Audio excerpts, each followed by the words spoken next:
Bonjour à tous, j'ai le plaisir de vous retrouver pour cette nouvelle série de vidéos, Le sel de la vie.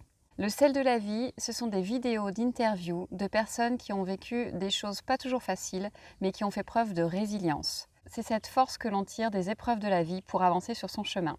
Et aujourd'hui, j'ai le plaisir d'accueillir Barbara. Bonjour Barbara. Coucou Aurélie.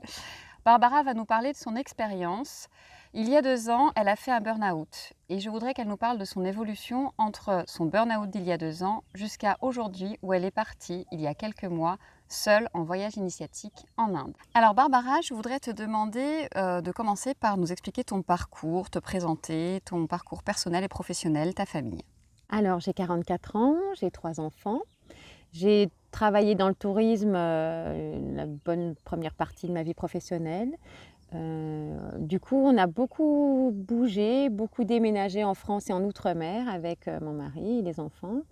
Très riche en adaptation, puisque chaque région avait son identité, ses coutumes. Et en plus, à chaque fois, des fois on déménageait 2 fois par an, on devait se réadapter, découvrir de nouveaux lieux, des nouvelles personnes. Donc c'était très enrichissant. J'ai 3 enfants, donc une petite dernière de 7 ans et 2 grands de 21 et 18 ans. Donc très active, beaucoup d'activités pour moi-même, pour mes proches. Et du coup, une vie à 200 à l'heure, très remplie, 7 jours sur 7, très enrichissante, mais très épuisante. Trop, quand pendant des signes de corps ne sont pas écoutés, jamais mis en pause, pas dire non parce qu'on veut faire plaisir à tout le monde. Déjà, rien que pour mes enfants, d'être tout le temps là pour eux, on s'oublie soi-même.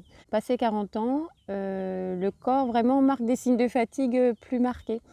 Et le mental aussi, parce qu'on n'a pas de super cap, on n'est pas des Wonder Woman. On pense l'être, parce qu'on fait plein de choses, on se dit on peut toujours faire encore des activités en plus, dire oui pour aider des autres, pour participer et après, ben non. D'accord. Donc je voulais te demander qu'est-ce qui s'est passé en 2018? Alors en mars 2018, j'ai perdu pied. Je n'ai pas dormi pendant une semaine, ni la nuit, mais ni en journée. C'est-à-dire que je ne pensais même pas que le corps était capable déjà de supporter ça. Et j'ai pas compris. Les premiers jours, j'étais perdue. J'ai pas compris ce qui m'arrivait. Après, j'ai compris que j'étais en train de faire un burn-out. Gros moment de blackout total. Donc comment ça s'est manifesté concrètement? Qu'est-ce qui s'est passé? Un trop-plein, c'est-à-dire que mon vase était plein. J'en avais pas conscience, bien évidemment. Et un décès, le décès d'un ami de mon fils est venu faire déborder ce vase. D'accord. Mais qui était plein depuis des années, à cause de surmenage, de stress, de trop plein d'émotions, mais même des émotions positives. Des fois, ça fait quand même du trop plein. Le corps et le cœur a besoin de repos, de calme, de sérénité par moment. Parce qu'on ne peut pas vivre tout le temps sa vie à 200%. On y laisse trop de plumes. Enfin, en tout cas, c'est mon sentiment profond. Et qu'est-ce qui t'a fait te rendre compte que là, tu étais complètement en burn-out au bout du rouleau?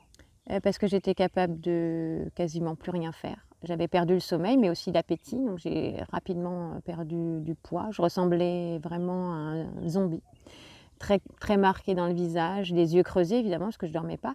Et le cerveau, en fait, ne faisait plus de on-off. Donc c'est un sentiment d'être sur une faille où soit on arrive encore à se raccrocher un peu de lumière et à submerger tout ça, ou de couler dans un trou noir. C'est assez effrayant et surtout que pour mes proches, vu qu'ils avaient une image de moi de quelqu'un de dynamique, positive et d'assez forte entre guillemets, de faire beaucoup de choses et de tenir le choc, là personne n'a compris comment ça se fait que j'avais glissé et ils ne me reconnaissaient plus du tout. En fait, c'était plus moi. Et qu'est-ce que tu as fait alors quand tu as pris conscience que tu faisais un burn-out?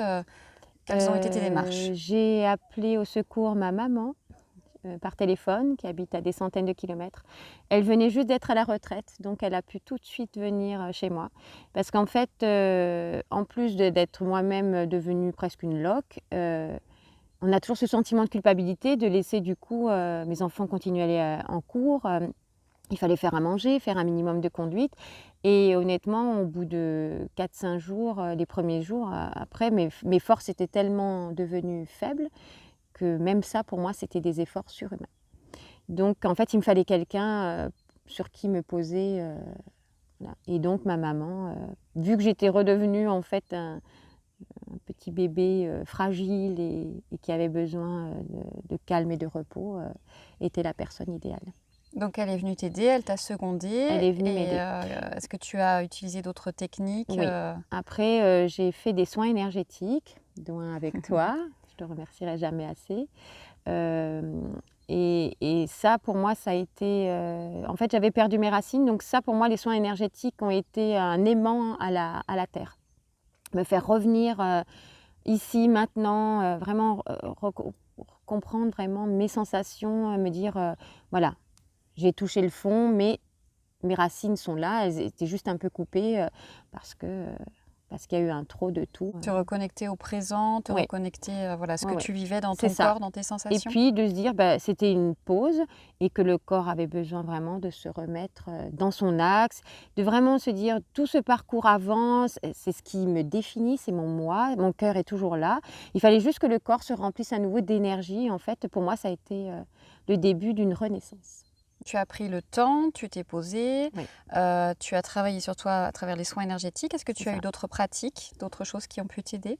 Non, ben, des discussions, des marches dans la nature, heu, très peu de nourriture au final. En fait, une sensation d'être au ralenti. Ça a duré 3 semaines et au bout de 3 semaines, enfin, j'ai pu me dire: «Ça y est, je peux reprendre une vie, classique», mais en me disant: «Dès que le moindre signe de fatigue arrive ou qu'au niveau émotionnel, je me sentais un tout petit peu instable», c'était le moment de se remettre dans une bulle de protection, de se poser, voilà.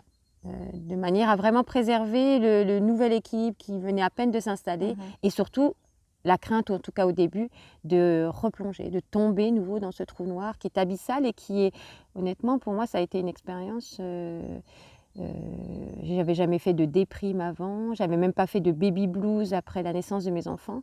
J'ai découvert une part d'ombre à l'intérieur de moi-même qui était nouvelle et qui fait peur, hein, Mmh. faut le dire, ça fait peur. Parce qu'on a peur d'y rester et de plus être soi. On se reconnaît plus ni physiquement, ni moralement, ni à aucun niveau. Une fois que tu as réussi à peu près à gérer la crise, quelles conclusions positives tu as pu tirer de ce burn-out? En fait, je me suis rendu compte que, parce qu'en plus des soins énergétiques, j'ai pris toutes les mains tendues qui venaient à moi. Donc j'ai eu la chance d'avoir des amis, des copines qui m'ont tendu la main. C Parfois c'est des petits riens, mais quand on n'est pas bien, le fait de se sentir non jugé et quand on a des ondes positives en face, bah, ça fait un bien fou. On se dit: «Bah, voilà», ils voyaient toujours la Barbara d'avant, qui était à plat, mais ils me voyaient toujours, et ils m'envoyaient des sourires, des câlins, bon, bah, tout ça, ça réconforte et ça aide et moi j'ai n'ai facilement parlé. Je n'ai pas eu cet ego en me disant: «Non, je vais y arriver toute seule», c'est pas vrai. En tout cas pour ma part, j'ai pas pu.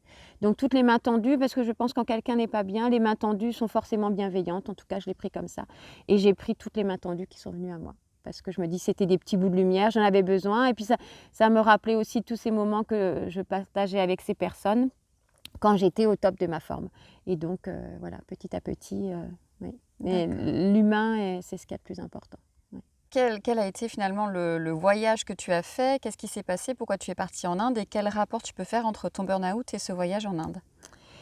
En fait, c'est la méditation, le retour au calme, des lectures, heu et c'est vrai que le voyage en Inde m'a paru comme une évidence, alors que c'est un pays qui ne m'attirait pas du tout. La rencontre avec Amma, bien évidemment, ça a été un déclencheur. Je pense qu'elle a semé une petite graine, en moi. Tu l'as rencontré pendant, la période de burn-out ou? Non, après, quelques mois D'accord. plus tard, le burn-out était en mars et Amma était venue, à Toulon au mois de novembre et donc nous avons partagé ce moment toutes les 2. C'était, inoubliable.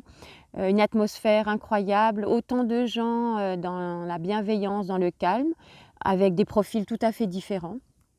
Mais chacun est venu, voilà, pour y trouver même pas forcément quelque chose, mais juste pour, comprendre un peu ce phénomène. Et je pense qu'on ressent tous des choses différentes.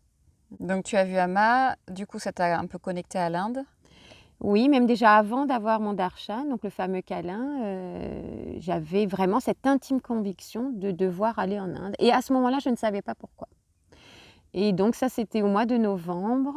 Il a fallu encore attendre 15 mois, puisque je l'ai revu l'année d'après à Marseille. Et je suis partie simplement quelques mois plus tard, donc là en janvier 2020. Donc après à l'avoir vu 2 fois. Ouais. Donc tu es partie dans son ashram? Je suis partie dans son ashram, dans sa petite bulle de protection. J'avais vraiment envie de voir le début de cette aventure qu'elle a eue il y a 50 ans. Incroyable, c'était au-delà de mes espérances. Du coup, grâce à elle, je me suis mise au yoga, son yoga Ayam, donc que je pratique tous les matins, ainsi que la méditation. Ça, on peut dire, ça a vraiment changé ma vie. Tu es partie seule, alors que tu n'étais jamais partie seule, C'est ça. à l'autre bout du monde. C'est ça. Seule, dans un pays que je ne connaissais pas. Je me suis préparé mon voyage toute seule comme une grande, grâce à Internet. Je suis partie sac à dos, et avec un sac à dos de 30 litres, avec le minimum, du savon, des sous-vêtements, enfin vraiment le strict minimum, des livres, une photo voilà, de mon homme et de mes enfants. Et c'est tout. Et c'est la première fois de ma vie que je pars avec aussi peu de vêtements. Je suis partie avec le strict minimum vital. Et dans mon bagage en soute, c'était uniquement des affaires collectées par l'école de mes enfants, pour les enfants indiens, pour leur école. Donc oui, je me suis sentie légère, j'ai eu aucun doute, aucune peur.